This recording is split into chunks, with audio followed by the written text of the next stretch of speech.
Alvin, magandang umaga sa lahat ng nakikinig sa iyong malawak na programa. Opo, Ma'am Fe. Si Ma'am Fe po ay General Manager din ng Arfel Travel and Tours. Ano po? Una muna, marami bang naluloko sa mga ganito? Kagaya nung sa nangyayari sa Batangas po, na marami nagbubook. Yung pala pagdating nila doon, hindi sila nakabook. Sir, marami talaga. Marami na biktima. Marami ang nagiging biktima ng ganitong klaseng kalakaran.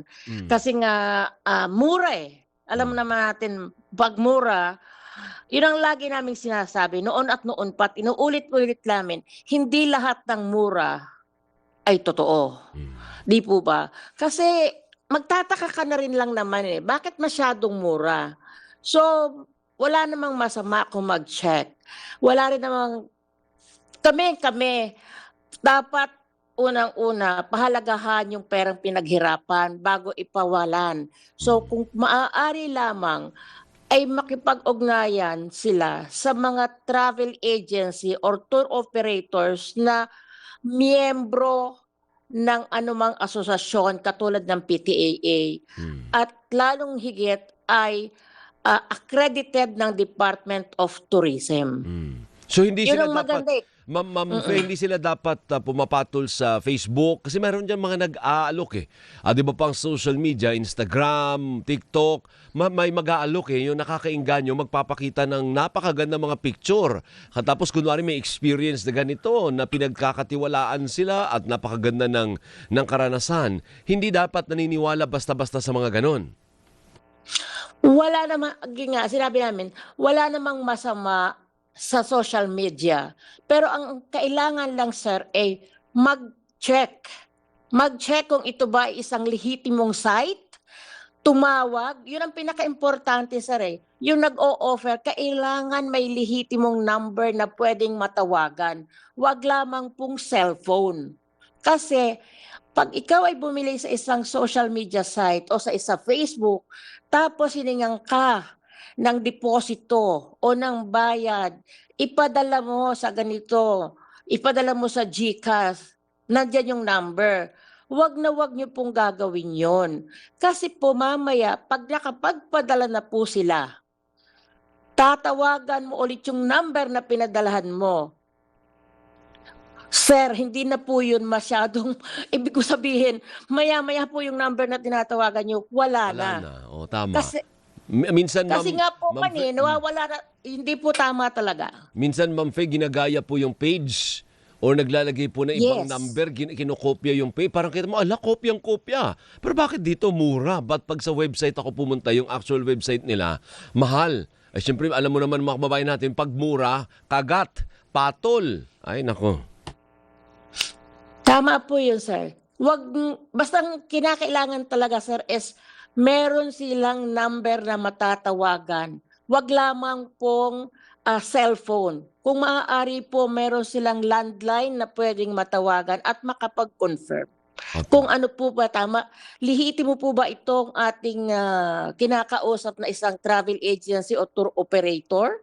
Parang ganun po. Magtanong, kumbaga maging diligent tayo sa pagpapawala ng ating pera. Pero Kasi ang hirap. pero kapag napawalan mo na po ang pera, halimbawa nagbigay ka na, no? Ay wala na. May Opo. chance pa bang maibalik 'yun? O wala na, iiyak ka na lang.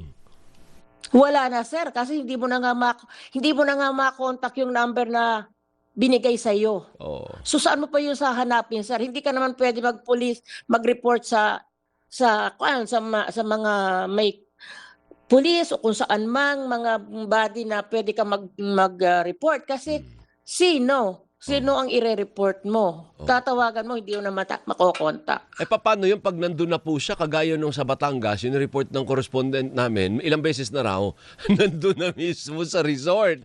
Mag-check-in na. Nung chinek ng front desk, ay hindi po kayo nakabook. O patay, lagot. O anong gagawin ngayon? Di uwi na lang.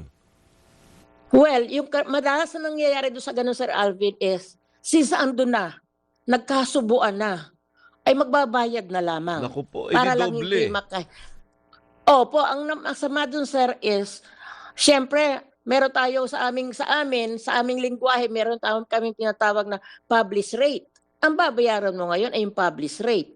Hmm. Wala kang magagawa, sir. Tatanggapin mo kung ano talaga, kung ano yung rate na inaabutan at ibinibigay sa iyo. O tinan mo to si Minerva Nunez, nag-message sa atin sa Messenger. FYI sa Facebook po, napakaraming fake pages na mga resorts, ma'am. Their page is almost exactly the same sa legit na page. O anong gagawin natin sa Facebook? Naglipa na raw sa Facebook yung ganyan, Ma'am Fe. Tama po yun, napakarami talaga. Sinasabi nga namin is, hindi rin po namin alam, sir, kung paano namin ipupulis yung mga ganyang klase, mga pages, sa mga social media o sa online. Ang lagi nga po naming sinasabi is, magtanong lang. Yun ang, wala naman po, sir, talagang masama. Magtanong, sino ba ito? Ito ba ay isang lihito mo? Ito ba ay miyembro ng isang asosasyon? Yan. Mapa PTAA or PhilToa, miyembro po ba sila? Kasi kung sakali po, pero ngayon, sir, marami din talagang travel agency, tour operator na pinipeke rin, sir, yung aming yung logo. Nagkakaroon din sila, hindi namin, sir, alam ko paano, pero parang meron din silang certificate na sila ay miyembro ng isang asosasyon. Since meron silang pinapakitang ganun, sir, kami naman po ay widely na makikita niyo po ang aming number. So tawagan niyo po yung isang asosasyon, like kung halimbawa PTAA ang binigay niya, member po siya ng PTAA, tawagan po ang PTAA. Mga PTAA, ito po bang si ganitong travel agency ay isang lihitimo? Kung sakali po na oo, aba din, sir, kung sila'y naloko, mahahabol po na nila yung nanloko sa kanila through us. Kasi susulatan po namin yung isang travel agency na ito kung may sila ay talagang nanloko. Ano ba Ganun dapat? po yun. One last, Ma'am Fe. Ano ba dapat? Mag-book na ba sila direkta sa hotel o sa resort? O pwede silang dumaan sa mga third party? Kagaya ni si Chris Aberin, sabi niya pag international, mag-agoda na lang kayo. Direct sa hotel, sa website nila, pag sa local naman, not sa FB. O like yung Aquatico Resort sa Batangas, may scammer sa FB. Parehong-pareho po yung FB page nila. Ayan. So ano bang advice nyo? Dumirekta o pwedeng dumaan sa third party? Well, kami po, ako lagi po naming ipinapayo, dumaan po kayo sa amin na lihitimong travel agencies or tour operators. Kahit po kasi, sir, ang website ng ibang hotel, meron din pong hindi totoo. Kala mo napakaganda, pero pagdating doon, sir, wala pala kayong booking. Wala kayong magagawa doon. So, wala naman po kami, sir, kung sa amin sila pupunta sa isang travel agency o tour operator. Kahit pa paano, sir, meron silang protection. Kasi po kami ay lihitimo. Yeah. So kung sakaling may mangyari po na hindi sila i-honor doon, pwede silang tawagan, pwede nila kaming tawagan. Kasi nag-i-issue kami, sir, ng voucher. Opo. Di po ba, sir, ipipresent nila yon. Yung voucher na yun ang katinayan na kayo ay may booking. Pero, Kasi kung magbubook sila, sir, sa online, halimbawa, nagkamali ka ng booking, kung mari ang nalagay mo ay ibang pangalan mo rin, sir, pero nagkabaligtad lang. Hindi yan, sir, nila basta-basta na-honor kasi parang hindi ikaw yon. Tama, Maraming ganong kaso, sir, Opo. na talagang they always refuse you. Okay. Pero itong mga Agoda, Klook, Booking, Trip, Trivago, ang mga reputable naman ito. Kasi ako, pag nag-international, nagbubook ako through Agoda. Pati Klook, yung mga tours. Yan naman po ay mga lihitimong mga malalaki. Malalaki itong mga ito na online sites na pwede mong bilhin. So pwede naman po yan, sir. Yan naman Okay. po pwedeng pagkatiwalaan. Sige po. Maraming salamat, Ma'am Fe, ha? So next time, ang susi dito is be careful. Huwag masyadong excited kasi pag excited ka na, ay wala na. Bayad na lang, bayad ka agad. Lalo pa pag pinipressure ka na, kailangan may down payment. O di magbabayad ka rin ngayon, di ba? Kasi may ganung hinihingi palagi, may down payment, Ma'am Fe, di ba? Lagi pong nanghihingi ng down payment. Halagang 10,000 pesos ang package mo. Hihingan ka ng 2,000. Kung 10 kayo, sir, 20,000. Mahalay ka, sir, na wala na yung 20,000 mo. Ayan. Kasi hindi mo na makontak yung number na ibinigay kung saan ka nagpadala ng pera. Ay, habol ko yung kay Edison. Sabi ni Edison, although ibang kaso naman ito, no? Sabi ni Edison, good morning po, paano po kaya yun? Humingi ng down payment para sa isang mountain hiking. Tapos pag nag-cancel ka, wala na raw refund. Pwede ba yung walang refund policy?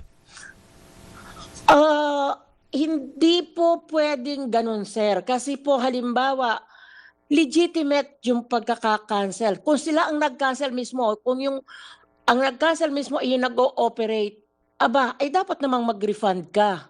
Ganon din po halimbawa tayo ang nag-book. Merong legitimate na dahilan. Na bakit hindi ka makakapunta.